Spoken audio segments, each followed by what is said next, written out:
Welcome to Airaa saris. இன்றைக்கி நம்ம பார்க்க போகிறது ஒரு காட்டன், பியோர் காட்டன் சாரீங்க.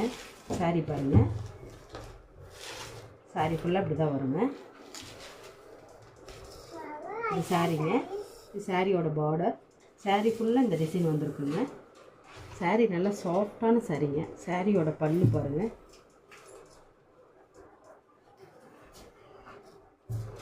ஷார்ட் பல்லுங்க சாரிக்கு பாருங்கள். இதுதான் முந்தானிங்க, தெரியுதுங்களா? இதுதான் முந்தானிங்க. இதுக்கு பாருங்கள் கான்ட்ராஸ்டில் ப்ளவுஸுங்க. ப்ளவுஸ் தாங்க அழகாக கொடுத்துருக்காங்க. ப்ளவுஸ் பாருங்கள், ப்ளைன் மரூன் கலரில் இந்த பார்டர் கைக்கு வந்துடுங்க. 850ங்கிற ரேஞ்சில் அவைலபிளாக இருக்குங்க. இதில் பாருங்கள் நெக்ஸ்ட்டு இன்னொரு கலர் பாருங்கள், ஒரு க்ரீன் கலருங்க. சேம் டிசைன் தாங்க, அந்த சாரியோட டிசைன் அப்படியே தாங்க. ஓகேங்களா? சாரி இதுக்கும் அதே மாதிரி கான்ட்ராஸ்டில் ப்ளவுஸுங்க. ஓகேங்க, பார்த்துட்டு புக் பண்ணிக்கோங்க. 850ங்க. தேங்க்யூ.